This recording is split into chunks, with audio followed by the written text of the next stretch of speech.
उपमुख्यमंत्री एकनाथ शिंदे आज पालघर जिल्ह्याच्या दौऱ्यावर आहेत। आगामी स्थानिक स्वराज्य संस्थांच्या निवडणुकीच्या अनुषंगाने शिवसेना पक्षाच्या महत्त्वाच्या बैठका पार पडणार आहेत आणि यावेळी एकनाथ शिंदे पदाधिकाऱ्यांना मार्गदर्शन करतील।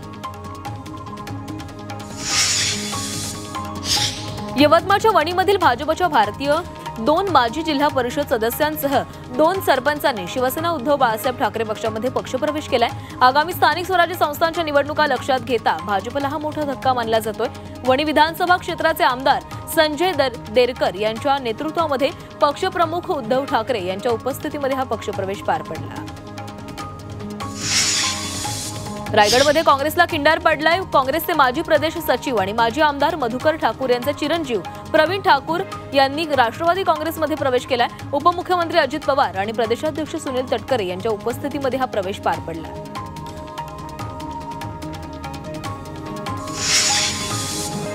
नंदुरबार जिल्ह्यामध्ये होणार स्थानिक स्वराज्य संस्थेच्या निवडणुकीसाठी आमदार विजयकुमार गावित यांनी कार्यकर्ता मेळावा घेतलाय। मेळाव्यामध्ये सर्व कार्यकर्त्यांनी एकजूट होऊन कामाला लागण्याच्या सूचना गावित यांनी दिलेल्या आहेत। मात्र गावित यांच्या कार्यकर्त्यांच्या मेळाव्याला भाजपचे अनेक पदाधिकारी अनुपस्थित होते, त्यामुळे अनेक चर्चांना उधाण आले।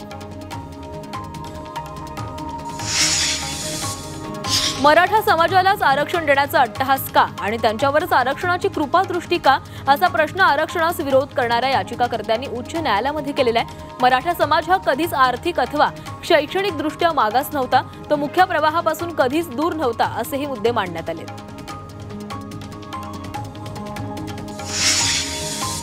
मराठी भाषेसंदर्भात आक्रमक होणार असा इशारा खासदार संजय राऊतांनी दिलाय। सांध्यापासून बांधापर्यंत हे राज्य मराठी माणसाचे 106 हुतात्म्यांनी इथं बलिदान दिले असं संजय राऊतांनी म्हटलेलं आहे। तुम्ही राज्याचे तुकडे करणारे लोक आहेत अशी टीका संजय राऊतांनी मुख्यमंत्र्यांवर केली आहे।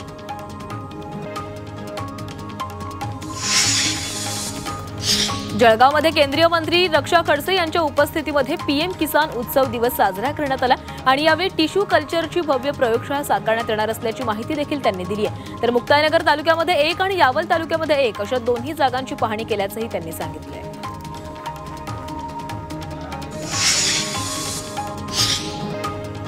जळगावात केंद्रीय मंत्री रक्षा खडसे यांच्या हस्ते राष्ट्रीय बुद्धिबळ अजिंक्यपद स्पर्धेचं उद्घाटन करण्यात आलं। 2 ते 8 ऑगस्ट दरम्यान 11 वर्षांखालील मुलामुलींची राष्ट्रीय बुद्धिबळ अजिंक्यपद स्पर्धा होणार आहे आणि या स्पर्धेमध्ये देशातील 28 राज्यांमधून 500 पेक्षा अधिक खेळाडू सहभागी झाले।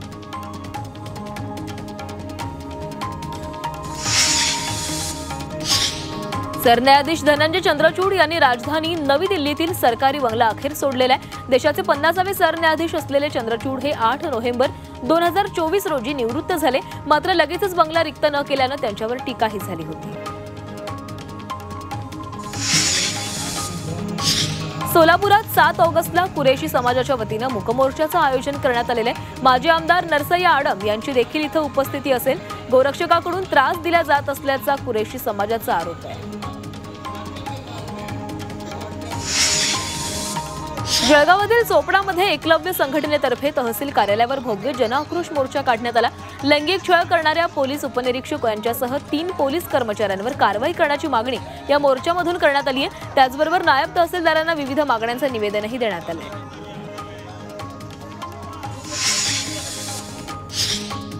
छत्रपती संभाजी महाराज यांचे सुपुत्र थोरले शाहू महाराज यांचं जालन्यामधील पारहद गावामध्ये स्मारक उभारले जाणार आहे। स्मारकासाठी 10 दिवसांमध्ये जागा निश्चित करून प्रस्ताव सादर करण्याचे निर्देश मंत्री जयकुमार गोरे यांनी दिलेले आहेत। या स्मारकासाठी 15 कोटी रुपयांचा निधी खर्च अपेक्षित आहे।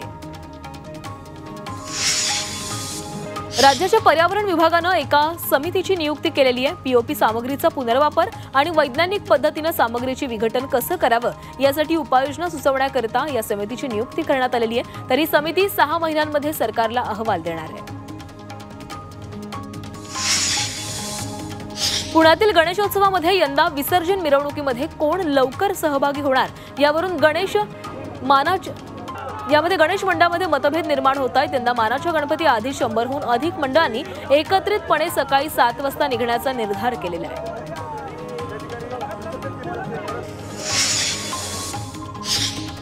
सोलापुरातील अक्कलकोट तीर्थक्षेत्राच्या विकासासाठी सुधारित आराखडा तयार करण्यात येणार आहे। त्या अनुषंगाने जिल्हाधिकारी आमदार सचिन कल्याण शेट्टी यांच्या प्रमुख उपस्थितीमध्ये बैठक संपन्न झालेली आहे। कोणत्या नव्या सुविधा द्याव्यात, कोणत्या योजना वगळाव्यात अशा विषयांवर या बैठकीमध्ये चर्चा झाली। निवडणूक आयोगाने मतदान केंद्रस्तरीय अधिकारी यांचं वार्षिक मानधन दुप्पट करण्याचा आणि बीएलओ पर्यवेक्षकांचं मानधन वाढवण्याचा निर्णय घेतलाय। तर मतदार नोंदणी अधिकारी आणि सहाय्यक मतदार नोंदणी अधिकारी यांना प्रथमच मानधन देण्यात येणार आहे।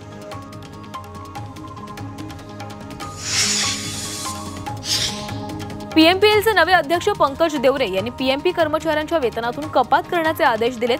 श्रेणी 1 आणि 2 मधील अधिकाऱ्यांच्या वेतनातून दरमहा 2000 तर श्रेणी 3 आणि 4 मधील कर्मचाऱ्यांच्या वेतनातून 1000 रुपये कपात करण्याचे आदेश देण्यात आलेत। मात्र कामगार संघटनांनी याला तीव्र विरोध केला आहे। मुंबई महापालिकेतील रिक्त जागांमुळे सध्या कर्मचाऱ्यांवर कामाचा प्रचंड ताण येतोय। जल अभियंता विभागामध्ये 3600हून अधिक रिक्त जागा आहेत। 31 ऑक्टोबर 2025 पर्यंत रिक्त पदांसह अन्य मागण्यांवर विचार न केल्यास सर्व कामगार संप पुकारतील असा इशाराही कामगार संघटनांनी दिला आहे। डीपीसीच्या कोट्यवधींच्या कामांवर आता लक्ष ठेवण्यात येणार आहे। जिल्हा वार्षिक योजनेअंतर्गत दरवर्षी सर्व जिल्ह्यांना विविध विकास कामांसाठी कोट्यवधी रुपये दिले जातात। त्यामुळे या निधीवर लक्ष ठेवण्यात येणार आहे। तर प्रत्येक 3 महिन्यांनी सरकार जिल्हाधिकाऱ्यांकडून याबाबत अहवाल घेईल।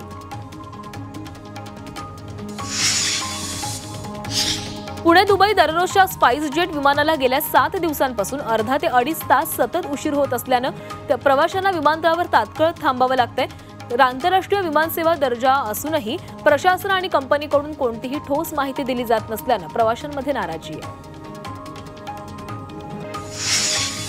विमानतळावरून तस्करी दरम्यान कस्टम विभागाकडून पकडल्या जाणाऱ्या प्राणी पक्ष्यांना संबंधित विमान कंपनीद्वारेच परत पाठवण्याचे आदेश नागरी विमान वाहतूक महासंचालनालयाने दिलेले आहेत। प्राण्याची विमानातून तस्करी करून मुंबईमध्ये आणले जाते। कारवाई दरम्यान सुटका केलेल्या प्राण्यांची देखभाल आणि परतीच्या प्रवासाचा खर्च विमान कंपनीने उचलावा असेही आदेश देण्यात आले।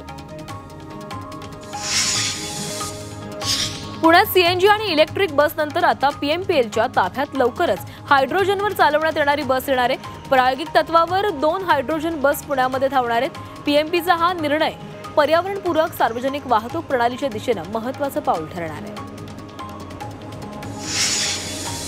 पुण्यात पीएमपी बसच्या तिकिटातील अपहार केल्यानं 46 वाहकावर कारवाई करण्यात आलेली आहे। मोबाईलवर बोलणं, सिग्नल तोडणं, फेरीमध्ये बदल करणं, वाहतूक भंग करणाऱ्यांवर ही कारवाई करण्यात आली आणि यामध्ये 2150 कर्मचाऱ्यांचा समावेश आहे। पुणे विभागामध्ये 13 ठिकाणी नवीन गुड्स शेड्स उभारण्यात आलेले आहेत। त्यामुळे पेट्रोलियम पदार्थ, ऑटोमोबाईल, साखर यांसारख्या वस्तूंच्या मालवाहतुकीला चालना मिळणार आहे। मालाची चढ उतार अधिक वेगाने होणार आहे, तर मालवाहतुकीचा वेग आणि रेल्वेचा महसूल दोन्ही वाढणार आहे। पुणे रेवा दरम्यान नवीन विशेष एक्सप्रेस सुरू करण्यात येणार आहे। त्यामुळे मध्य प्रदेशामध्ये जाणाऱ्या प्रवाशांना मोठा दिलासा मिळणार आहे। या गाडीला दौंड, कोपरगाव, मनमाड, नागपूर, गोंदिया या प्रमुख स्थानकांसोबत जोडलं जाणार आहे। त्या ठिकाणी त्यांना थांबा मिळणार आहे। ही सेवा प्रवाशांसाठी अतिशय उपयुक्त अशी ठरणार आहे। कुर्ला कारशेडमध्ये सध्या लोकलमध्ये स्वयंचलित दरवाजा असलेला एक डबा तयार केलेला आहे। त्यामुळे लटकंती टळणार आहे। मात्र गर्दीच्या वेळी हवा खेळती राहण्यासाठी वायुविजन विशेष अशी कोणतीही व्यवस्था या डब्यामध्ये दिसत नाहीये। छत्रपती संभाजीनगरात वक्फ बोर्डाच्या जागेवर अतिक्रमण करून अनेक नागरिकांनी मालमत्ता उभारलेल्या आहेत। या अनधिकृत मालमत्तांचा शोध घेण्यासाठी वक्फ बोर्डाने एका पथकाची नेमणूक केलेली आहे। तर लवकरच हे पथक शहरामध्ये सर्वेक्षण करणार आहे। शहापुरामध्ये खासदार सुरेश म्हात्रे यांच्या उपस्थितीमध्ये आढावा बैठक घेण्यात आली। बावली धरण प्रकल्पातील अडचणींवर चर्चा करण्यासाठी ही बैठक बोलावलेली होती आणि या बैठकीमध्ये बाधित शेतकऱ्यांच्या समस्याही जाणून घेण्यात आल्या।